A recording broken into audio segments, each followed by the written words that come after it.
Good afternoon, everyone, and welcome to our webinar today, Microsoft Excel Logical Functions.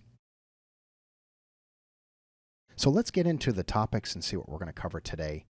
We're going to start out with the if function, and some of you probably have built the if function, but we're going to nest it with other functions as well today. So we're going to have some exciting stuff that we're going to do with the if function. But anyways, just so that you know, the if function checks whether a condition is met and returns one value if true and another if false. So think about your data. Do you ever have a data where you may test your data and it either is going to evaluate as a true or false, and you're going to give a different answer if it's true or a different answer if it's false? One of the things that you're going to find in several of the examples that I'm going to be using today is we're going to need to know about the F4 function key, or we're going to at least need to know about ranging names. So range names is a way of naming a cell location, whether it's many cells or one cell, and we can use that in a formula. So F4 and range names kind of do the same thing in a sense that they make a cell or the range of cells an absolute value in formulas. And it's going to be very important that we do that. So if you haven't really used that a lot or don't quite understand that F4 thing with the currency symbols and all that weird stuff, we're going to let you know how that all works today. We're also going to get into a nested if. There could be a situation where, yes, we run a test, and yes, we have a true answer, but there may be another option where we need to run another test because there could be a possibility of a second true answer, and then, of course, we'll have a false answer after that. So we'll actually have two if statements, or if functions, in one statement. One of the other things that we can do is we can use what we call the AND function. And the AND function just checks whether all arguments are true. So that means that if you say it's greater than this and it's less than this, it has to equal both of those. And if it doesn't, then it returns a false, the word false. If it does, then it will return the true.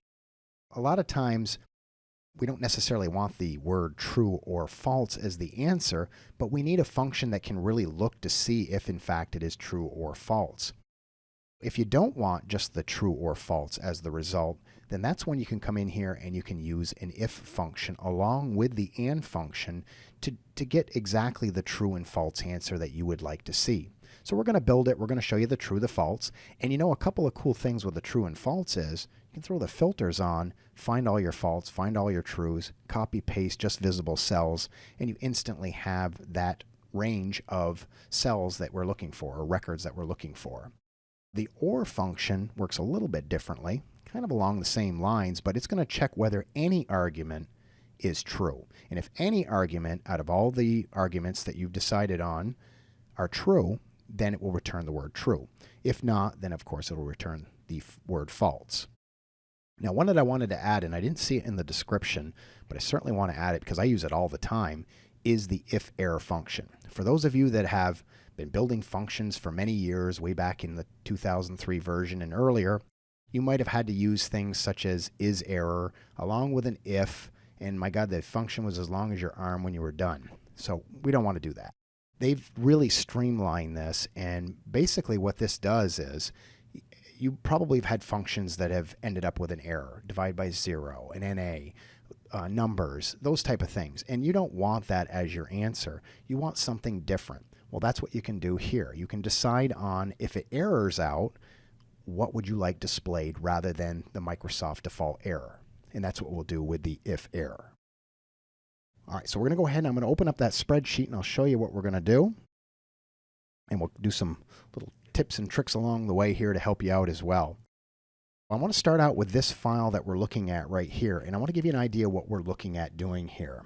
We are looking at taking these salespeople's totals, and we want to test against this sales goal. So in other words, they have to meet this sales goal in order to receive the 20% commission that you see here.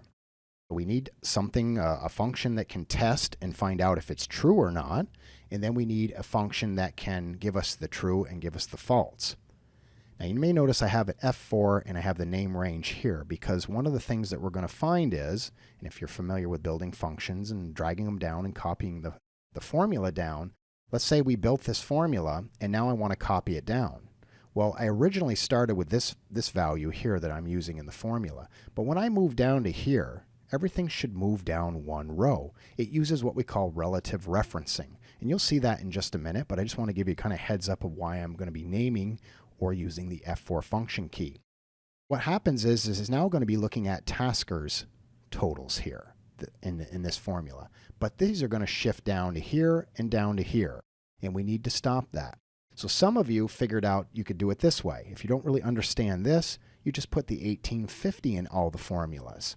Not a good idea. You should not be putting these values in your formula. You should be referencing the cell location and locking it down, making it absolute. And that's exactly what these two options do, is they lock the cell down so that it never moves when you copy the formula to the right or down or whatever direction you're going to go in. I want to show you how to do this, and the F4 will do while we're building the formula, but I want to talk about naming this cell right here. And I want to use it in the formula that we're about to build. So the way it works is you click on the cell or the range of cells, in this case it's just one, and then what we need to do is come up to the Formulas tab. Now under the Formulas tab, notice the Define Names group. And if you need more help or you'd like to review more information on this, just check out the video library. We have a lot more on this if you need to name ranges or a range of cells. You would go to the Define Name, and under the Define Name it will open up this box. This is where you can name this location, because right now this location is named J2 because that's its location in the spreadsheet, but you can change it and make it a unique name for navigation purposes or for formulas. This is really a great option for you. Now what it did is it looked above and it said, oh, you know what, I see a label up here. Why don't I go ahead and just use that as the name? And I'm fine with that. But one thing I want you to note here is commission rate is 2 words. But notice when it placed it in here in the name box, it put an underscore that combines the 2 words together. So in other words, when you name this, and you can name it whatever you want, well, pretty much whatever you want, you can't have spaces. So either put the 2 words together or an underscore to separate the 2 words, or at least looking like it's separated. Notice here that it's looking at the sheet called Basic If. That's the sheet tab down at the bottom.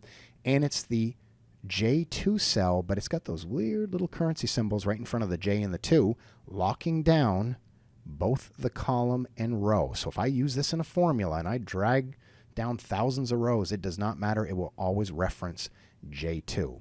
And the reason why we want to do it this way versus putting 20% in all the formulas is if somebody makes a change here, we want to make sure it reflects correctly in the formula. Always use the cell address, not the value that's in there when you're building formulas. All right, so I'm going to go ahead and hit OK. And I'm going to go ahead and build the if that will look and test to see if this is true or false, any of these numbers against the sales goal. All you got to do is come up to the FX button, and this will open up the Insert Function dialog box. Great option here. Now I've had several of these open just recently, so they're going to be in my most recent. If you don't have it, there's a couple ways you can navigate. If you know the function, somebody says, yeah, just go out and get the if error. All you got to do is just type it in here, and it will find it for you. If not, you can go under the actually the all, and you can find them alphabetically listed. Let's click on the if and let's just see what it says.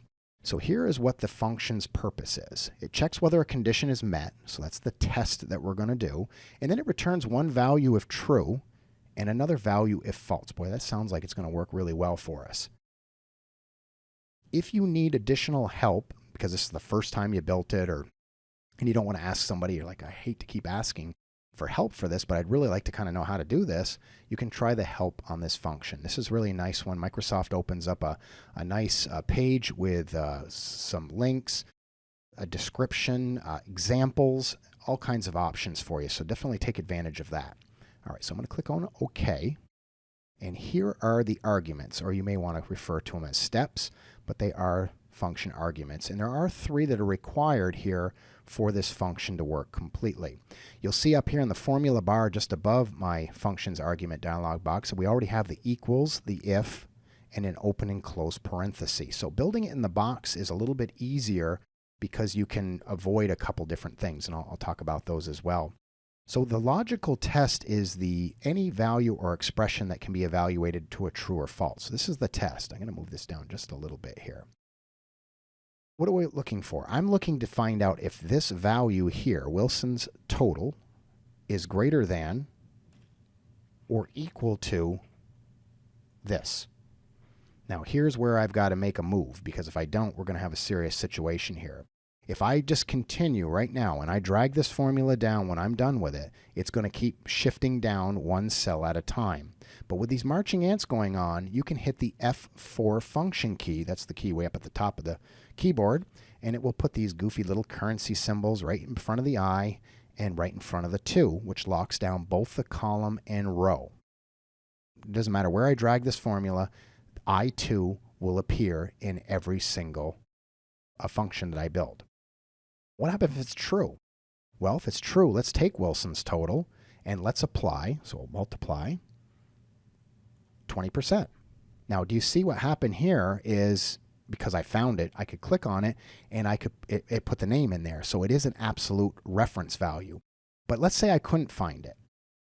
I don't know where it is. It's somewhere in the spreadsheet. I don't even remember what we've named it. That's fine. You don't even need to remember. All you need to do is go right back up to the formulas. And you notice that a lot of this seems to be grayed out, but the use in formulas is not.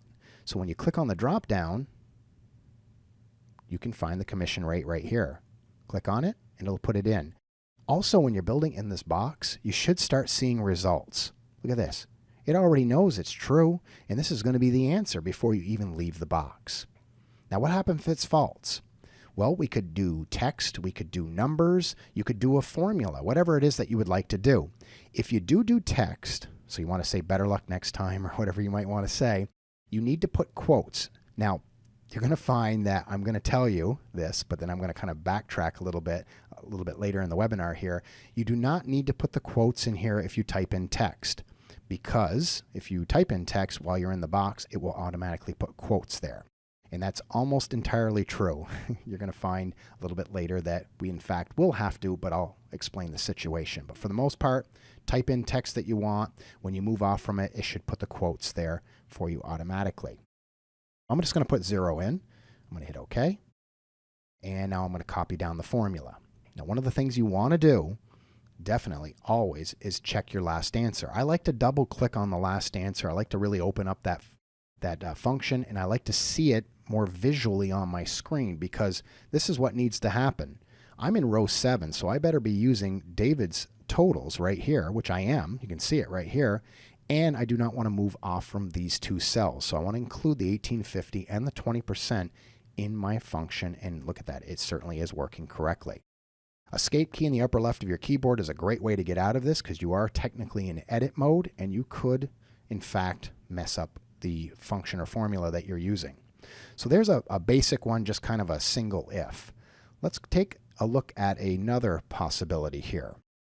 This time, why don't we look at the possibility of, yes, we do have the 1850 or greater, and we'll give you 20, but if you have 15 or greater, we'll give you 10. Well, it looks like there's a possibility of a couple of true answers here as well as a false, and you're not going to get anything if you're below the 1500. What we're going to need to do is build the if function. So I'm going to go ahead and build the if function. And this one's probably going to be a little bit tougher because I really can't take advantage of that dialog box that we had earlier. This was kind of one you're going to have to build more manually. But let me show you how you can get help along the way. This is what it's saying. Look down here, because these are the arguments, and it tells you right where you are. You're at the logical test location. Like that's the test that's either going to be evaluated as true or false. So what do we need to do? We needed to do Wilson's total is greater than or equal to this. We got to do something here, right?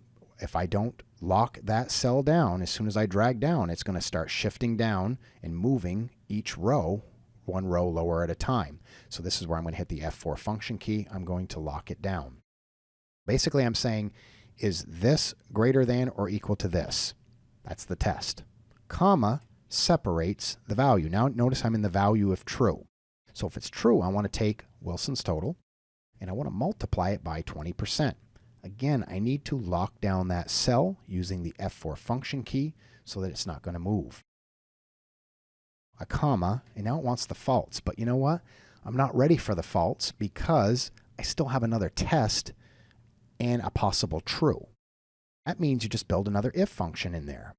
You don't need the equals again because look, you've got the equals right here. And by the way, if you want to know what the equals is, that's really telling Excel that you're building a function, not throwing a bunch of words and numbers up there. You only need the equals once, and you already have it here. So we don't need equals, but we do need if, and we do need an open parenthesis. So now we're building it, and we're on the logical test again. And you can see it's covering up the actual information I want, so I'm going to have to manually kind of type it in here. So the logical test is I want to find out if this is greater than or equal to, well, what's in I3. So I'm going to have to type in manually I3. I do want to lock down I3 with the F4 function key. Okay, so that's the test. Is it greater than or equal to 1500? That's what it is. I know it's hidden, but that's what the number is. I'll hit a comma here, and now notice I'm in the value if true. So if it's true, you know what I want to do? I want to take this total, and I want to multiply it by, I guess, J3. I'll have to type that one in manually as well. So J3, again, I want to lock that down, and then, comma, value if false. So we've got a couple of tests, we've got a couple of trues, and then, of course, we would have a false. And I'll just throw a 0 in there. Now, what I want you to notice is that you have an open parenthesis black here. You have an open parenthesis red here. You need to close those parentheses. So the first time that I close it, you notice it's the red, and it's actually closing this portion of the function here.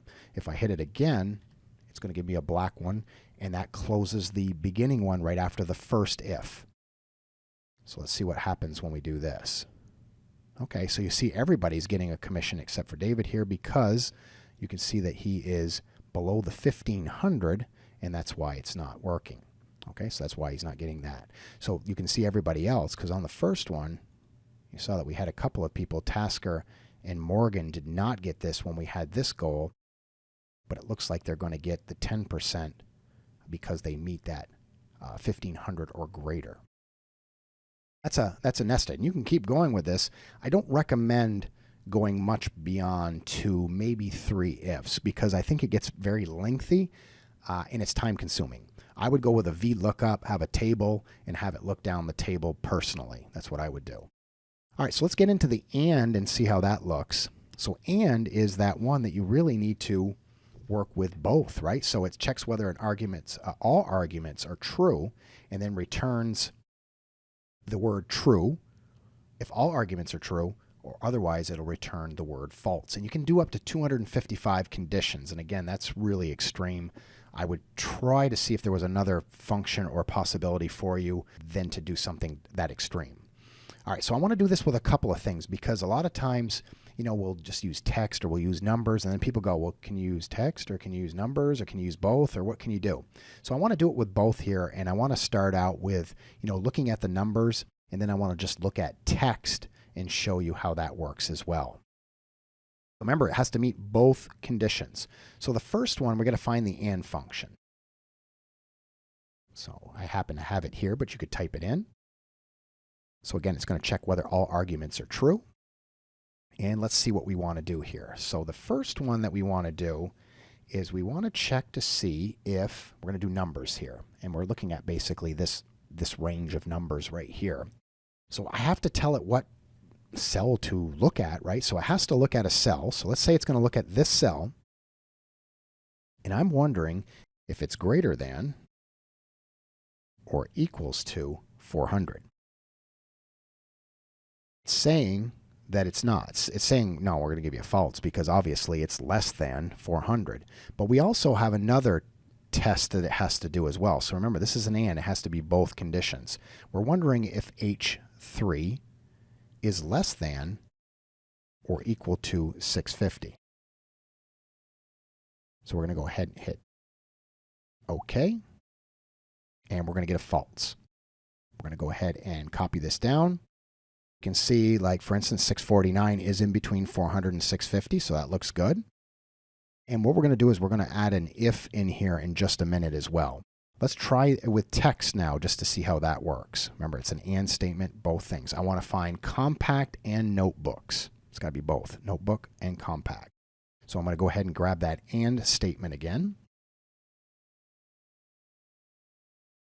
First one we'll do is we'll test whether B3 equals, now I'm going to type this in, and I'm going to show you what's going to happen. I didn't put any quotes around the text, and I told you didn't have to put quotes around text. Well, I was a little bit wrong here. Okay, see this right here? This is not good. So if you see this, that means that obviously whatever you're trying to do is not working, and you better go right back there and figure it out. If it's just the name compact, it would have been fine. But because we're comparing it to C against that cell with the B3 in there and the equals, we need to put the quotes around the compact. So let me go ahead and do that.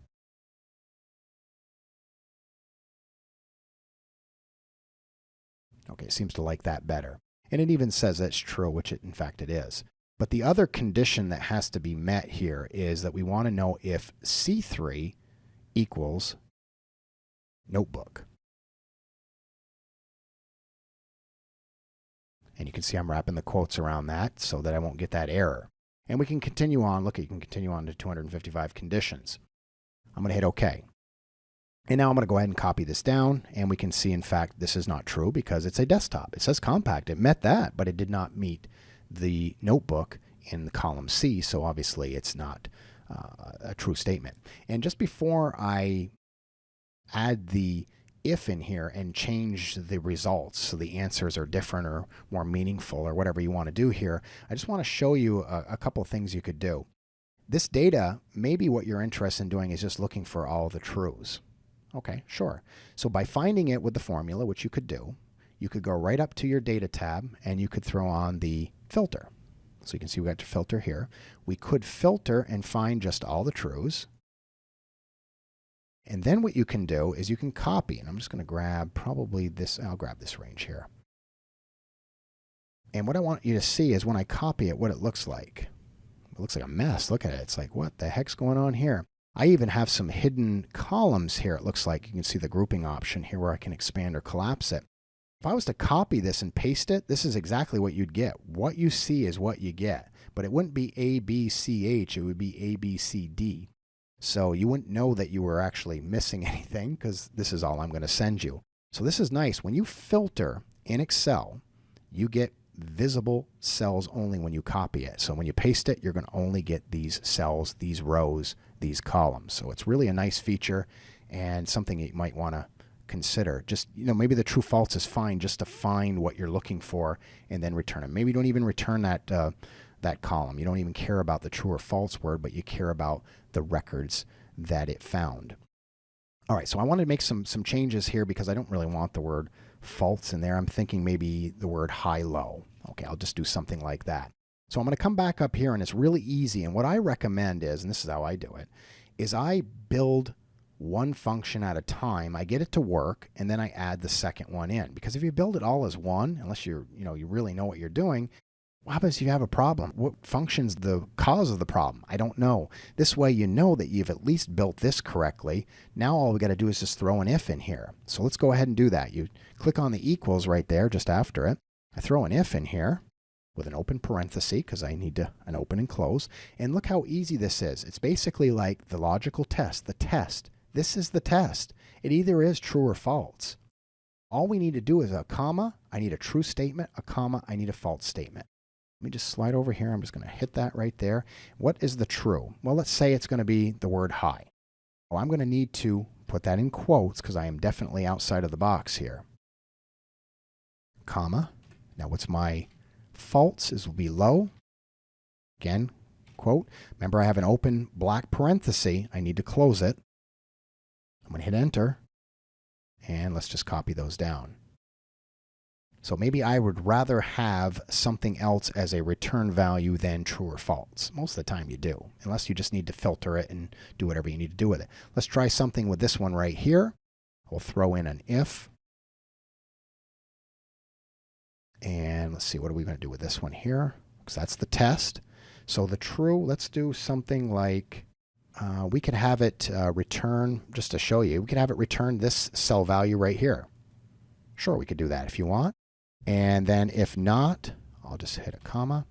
And I could even, maybe I don't want it to show anything. So a couple of quotes with no space, that's a blank. So let's see what that does. Because it met the compact notebook, it did put their 379 there. But you can see all of these are blank because they did not meet the and of both compact and notebook. All right, so that's your and. Got to meet both of those conditions or multiple ones. I don't know. You could have more than two. That's for sure. So let's look at this or statement here. So the or is, it could be this or it could be this. It could be compact or Dell. We really don't care. Either one. As long as one of them is met, we get a true. So we're going to go ahead and use the or. I'm going to find the or up here. Let's see. Here's the or. And in the or, let's see what we want here. So in our or, we're going to find out if this cell here equals 379, which it looks like it does. Or we're going to find out if this cell equals 649. Let's throw an equals in there. That'll help. There we go. And we'll go ahead and hit OK. So you can see the true. We'll jump that down. And then for text, let's see if we can find either one of these. So all we got to do is come right back up here again. We'll get our or. And the first one will be, we'll just want to find out if, in fact, B3 equals, so it'll say compact. Now, again, I do have to put quotes around this because it is not just the word. So you will have to put that in there. And the second one is we want to find out if B3 could also possibly equal Dell. And we'll close that out. There we go. And let's see what that looks like. So we should have some trues in there. Some faults, of course, because that's Hitachi. There's the Dell. Dell came out true. That's perfect. Yeah. And we could also come in here and do an if and decide on what we would like for the true and what we would like for the false. So maybe you want something like match, does not match, or return one of the values that are in there. You could do that as well. So that's what we're looking at there.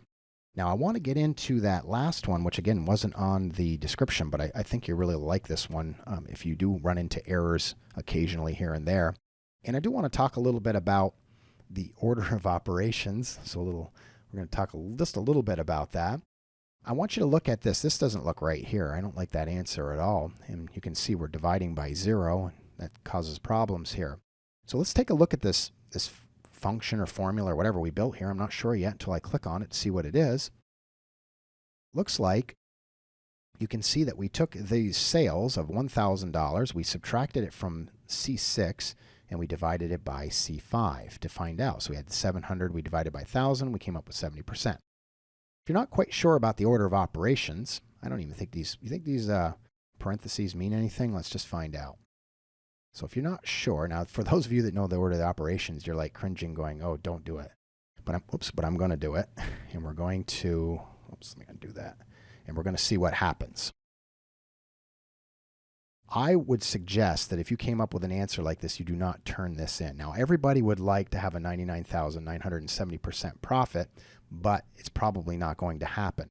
So what happened here is, the fact is that there is an order of operations. When you use mixed operators in this, in which we're doing, we're using subtraction, we're using division.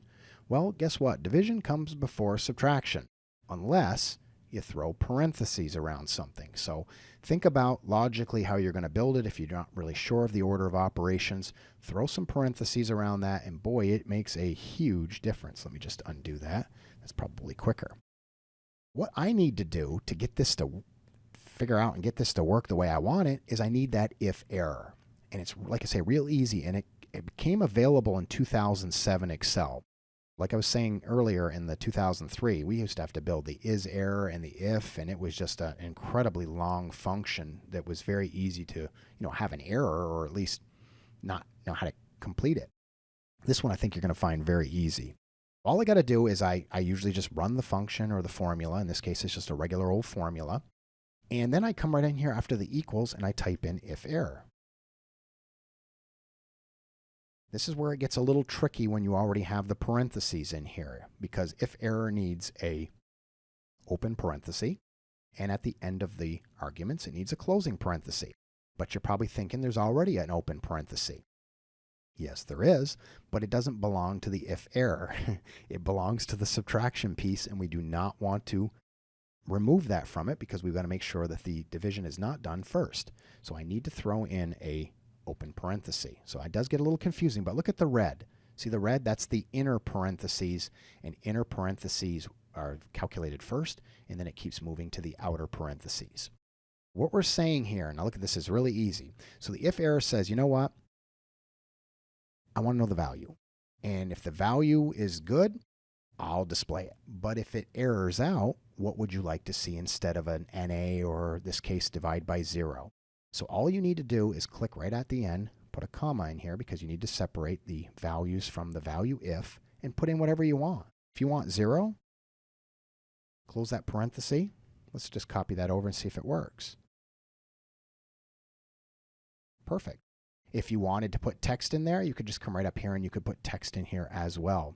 So this is a really great option for you. And if you really want some help with that, let me just grab it here. I know we're running just a couple minutes over, so I'm going to be as quick as I can here. I appreciate you hanging in there for a couple extra minutes. If help with this function, let me just show you this real quickly here, and I'll see if I can get to some of the questions. The if error is looking at somewhere here. Let me see if I can find it. Oh, here we go. So it's looking like the NAs, the values, the reference, the divide by 0, number, name, null. So any of those, if you get any of those, you can decide on what you want. And all you got to do is just throw the if error in there, give me an open parenthesis, a comma at the end, and whatever you would like at the as the value, whether it's text, make sure it's in quotes, if it's text, or a number or something along those lines.